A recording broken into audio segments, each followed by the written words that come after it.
The junior senator from Texas stands as the most perfect specimen of political prostitution in contemporary American life, a man whose very existence seems calculated to offend both aesthetic and moral sensibilities in equal measure.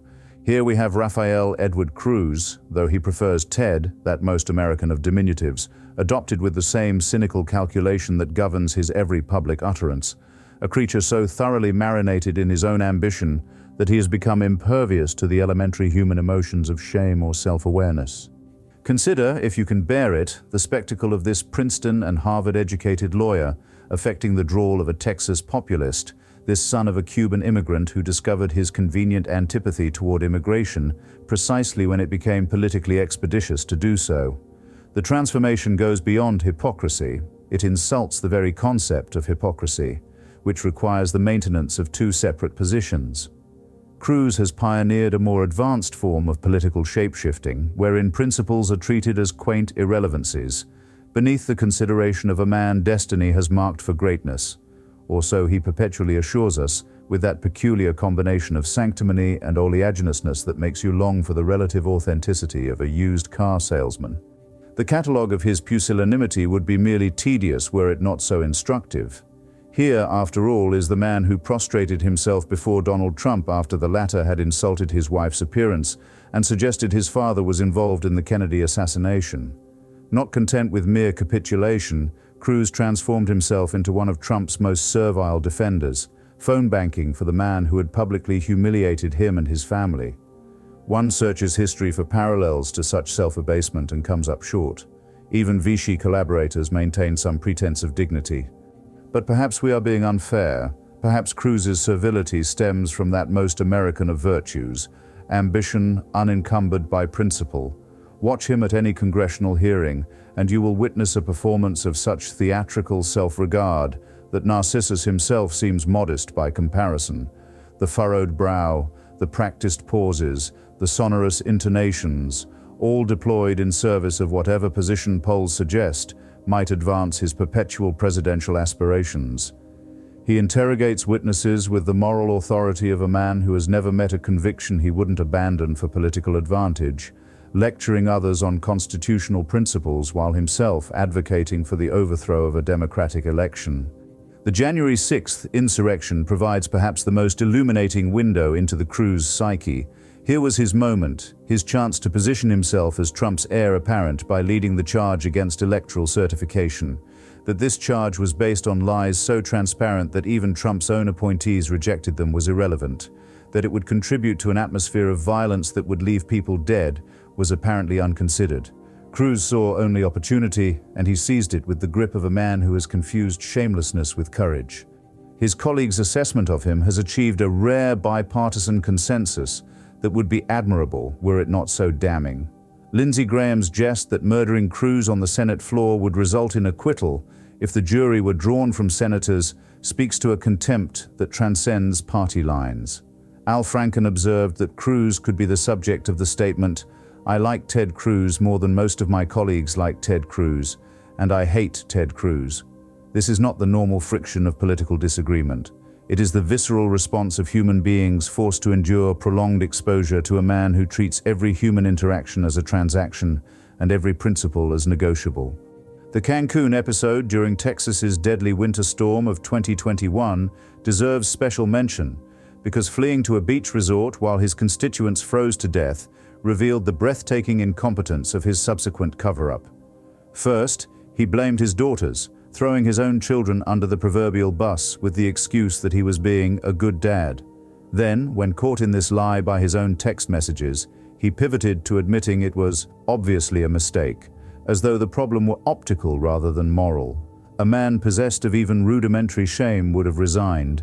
Cruz returned to Washington and voted against disaster relief for other states. His intellectual pretensions make his moral failings all the more unforgivable. This is not some backwoods ignoramus stumbling through the corridors of power. This is a man who clerked for the Supreme Court, who by all accounts possesses a formidable intellect, and who has chosen to deploy that intelligence in service of the most craven populist demagoguery. He knows perfectly well that the election was not stolen, that vaccines are safe, that climate change is real, And yet he persists in suggesting otherwise because he has made the calculation that his route to power runs through the fever swamps of conspiracy and resentment. Watch him debate, and you see not a man engaged in the pursuit of truth, but a performer who has memorized his lines and delivers them with the passion of a community theater understudy.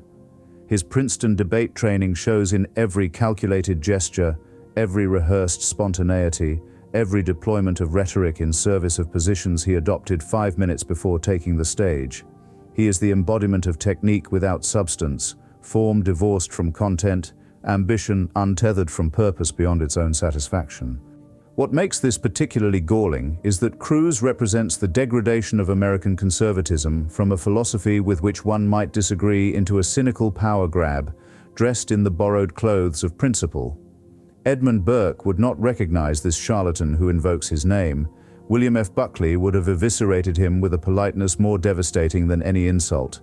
Cruz stands for nothing except his own advancement, believes in nothing except his own destiny, and contributes nothing except the spectacle of ambition so naked it forces even hardened political observers to avert their eyes. His presidential campaigns have been exercises in delusion so profound that they border on the psychiatric. The 2016 edition featured Cruz positioning himself as the authentic conservative alternative, while his colleagues lined up to endorse literally anyone else. His signature moment came when he selected Carly Fiorina as his running mate while losing, a decision that combined presumption with desperation in proportions that would have been pitiable had they not been so risible. The sight of Fiorina singing to his daughters on stage while his campaign collapsed around him was less political theater than fever dream, a moment so surreal that even Cruz seemed momentarily aware of its absurdity. And yet he persists, this Princeton-Harvard populist, this Cuban-Canadian nativist, this constitutional scholar who tried to overturn an election, this family man who blamed his children for his cowardice, this Christian moralist who groveled before a man who insulted his wife, this senator beloved by none of his colleagues, this presidential candidate rejected by his party, this man whose entire existence seems designed to prove that there is no bottom to political debasement, no principle that cannot be abandoned, no humiliation that cannot be endured so long as ambition endures.